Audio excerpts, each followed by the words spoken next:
Chosen Wilkins If you get aggravated, you're feeding into made a what lie he's and said accusing that you of. I tried to hurt myself. Chosen Wilkins. But when you lose your man card, that's the only thing I can think of. You lose your damn man card. What is that? What do you mean by that? You give up your ability, your right to being a man. A man don't take it, a man gives it. So when you give up that man card, you don't get that. You know, Puff sent this little kid to the hospital. How he sent her to the hospital?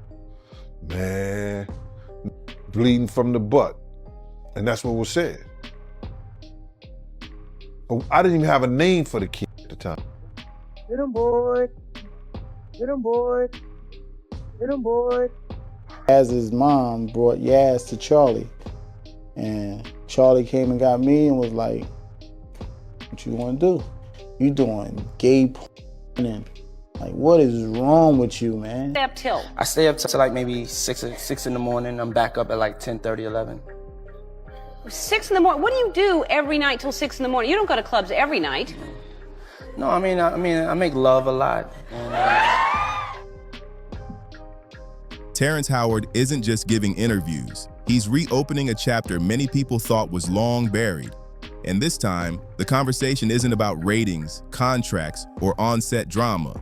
It's about what he suggests was happening behind the scenes at the height of empire, power dynamics, quiet introductions, and relationships that, according to him, didn't feel right. In recent appearances, Howard has described an environment that he believes was far more complicated than the public ever realized. What's now being discussed isn't framed as ordinary Hollywood politics. It's being portrayed as something deeper, a world of influence, access, and private dealings that allegedly operated in ways most outsiders never saw. And with renewed public scrutiny around elite networks and entertainment, those claims are landing differently than they might have just a few years ago. Bryce Shear's name resurfacing in this conversation has fueled even more curiosity. For years, the public narrative suggested he simply stepped away from Hollywood and later struggled financially. But according to interviews and commentary circulating online, some are now suggesting that his exit may not have been as straightforward as it appeared. That framing remains part of public discussion rather than a documented finding, but it has undeniably shifted how people view that chapter of his life. Terrence Howard has indicated that he witnessed certain dynamics unfolding firsthand. In multiple accounts shared publicly, he suggested that he tried to offer guidance when situations around Bryce began to feel uncomfortable. Commentators have alleged that Bryce's mother and manager introduced him to powerful industry figures under what was described at the time as mentorship or career advancement. Those statements remain allegations discussed in interviews, without verified documentation confirming that version of events.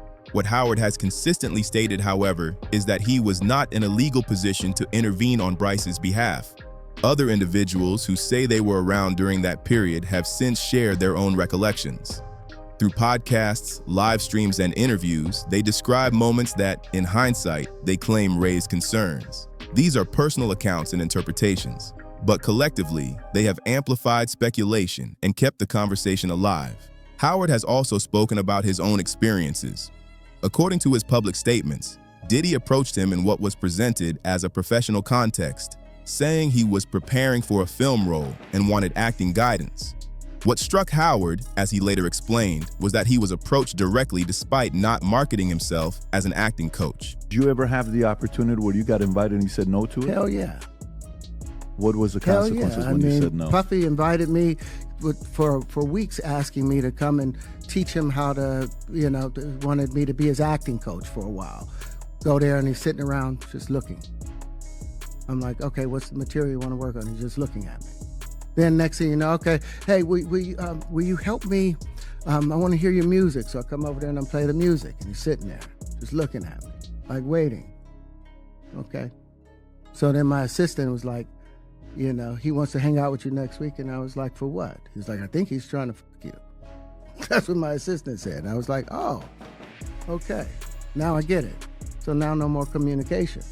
Now you know to be hands-off with somebody. A number of producers come in and make the approach, and you threaten to punch them in the mouth, or threaten to knock their head off for talking to you or looking at you like you're a woman.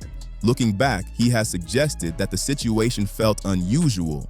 He has referenced unexpected invitations, late-night communication, and an overall tone that made him uneasy. These impressions are Howard's personal characterizations of those interactions. There are no legal findings establishing misconduct connected to them. When Jaguar entered the public debate, the narrative escalated. In interviews, she openly criticized Bryce Shear's mother, alleging that she played a role in facilitating introductions between Bryce and influential industry figures. And about Bryshere's mom, I'ma kick you in your pussy and then I'ma go to work North Philly style. I'll kill. And Charlie, you happy now? He's a gay star. Are you happy now, Andy?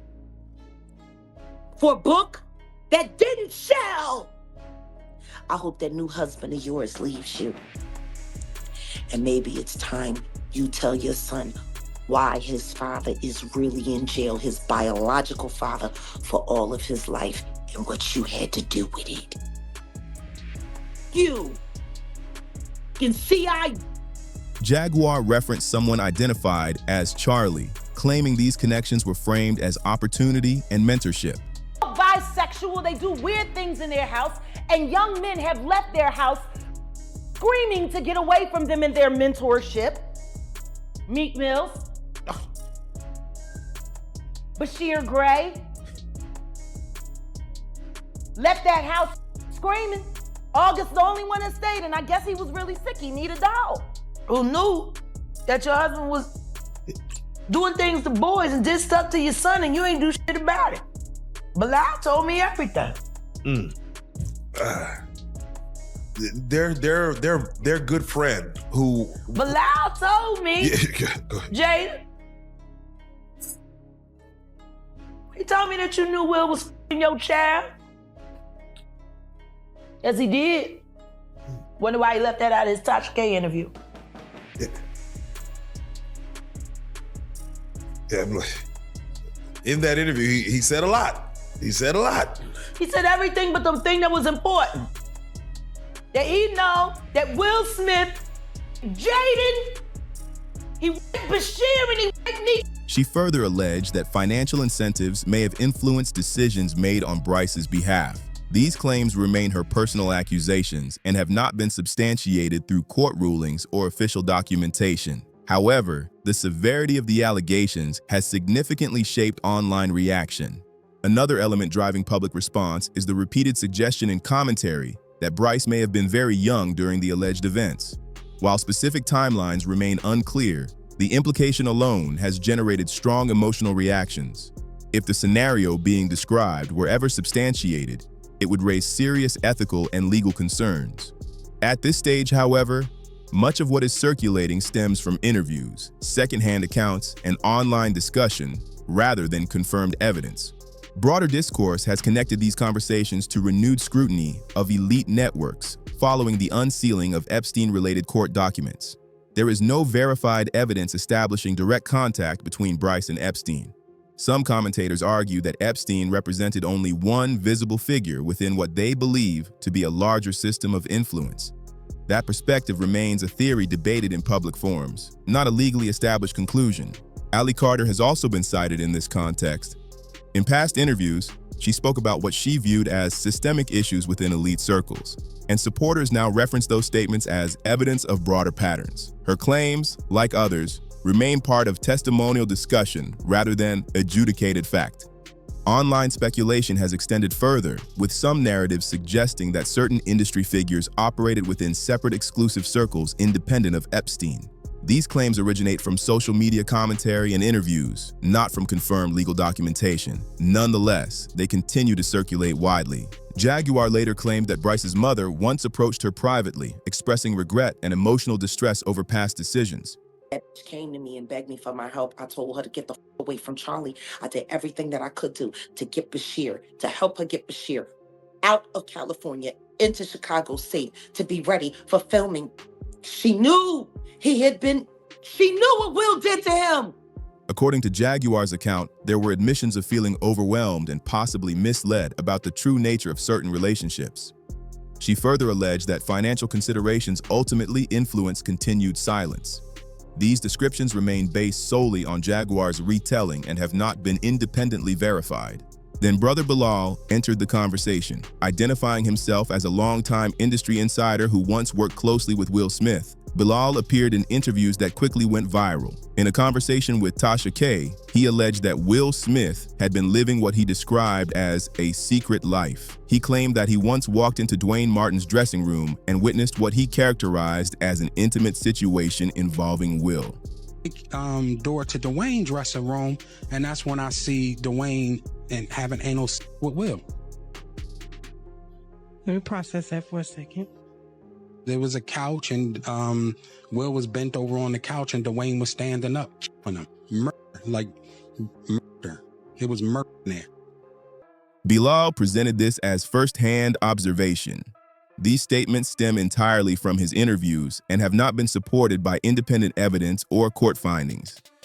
One quote in particular, "Will wasn't new to this, he was true to this," spread rapidly online, dividing audiences between those who found his account compelling and those who questioned his credibility.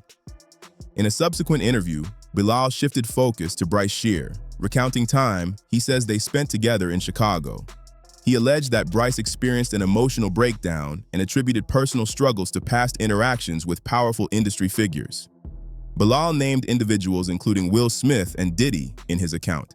I arrived in Chicago for Empire. It's a damn mess. It's no other way to put it. This dude is going crazy, right? He's out there allegedly with male prostitutes. He's pissing in the trailer. He's acting psychotic, right? The same thing he's doing now. Beyond that. But this is why a show is going on. I pulled him to the side. I said, listen, I'm here to help you and so forth and so on. So he was like, all right, I feel that. He said, everybody on the set, they seem like they love you. I want to love you because everybody else loves you. I said, if that's what you want to do, then do it. But he kept acting up. And then one day I said, what the F is wrong with you?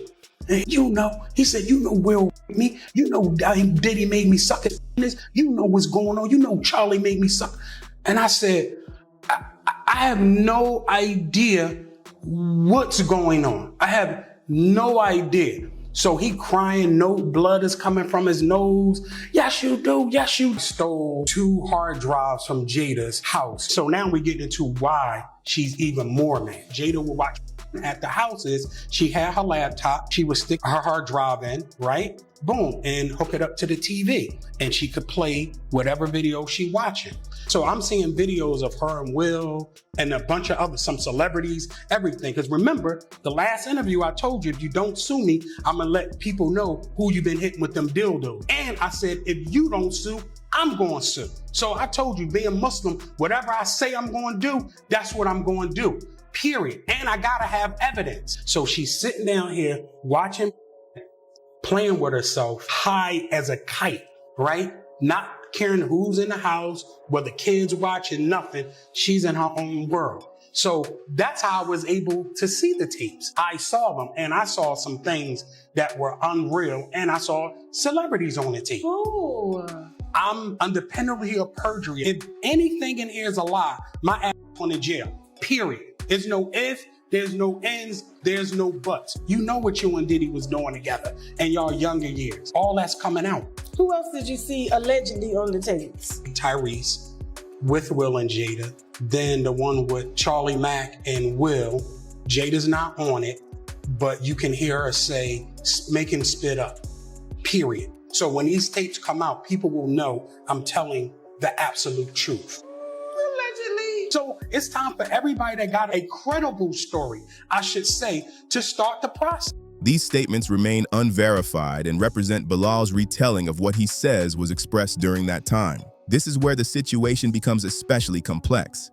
Bilal has made serious allegations, but has not presented publicly confirmed evidence to substantiate them. That absence of documentation is precisely why public opinion remains divided. In today's media environment, emotionally charged narratives can spread quickly, even as verification lags behind. Some observers remain skeptical, questioning motive and credibility. Others argue that Howard's broader remarks about hidden power dynamics suggest that opaque networks may indeed exist. While Howard's comments do not confirm Bilal's specific claims, the thematic overlap has kept speculation alive. The renewed attention to Epstein-related filings has further shaped public perception. Although those documents do not validate separate allegations involving unrelated individuals, their release has heightened scrutiny of elite social structures overall. Online reaction has ranged from outrage to heartbreak. Many interpret these overlapping accounts as evidence of systemic problems within entertainment. Others caution that allegations, no matter how serious, require stronger evidence before conclusions are drawn. At this stage, the claims discussed remain allegations shared through interviews and commentary. There have been no court rulings establishing the scenarios described. What remains is a debate about credibility, influence, timing, and the broader question of how power operates behind the scenes. So now the question shifts to you. How do you interpret these overlapping accounts? Do they suggest deeper structural issues within entertainment circles? Or do they require more concrete proof before judgment? Share your perspective below. And if you want to stay updated as this story continues to evolve, make sure to like, subscribe, and turn on notifications.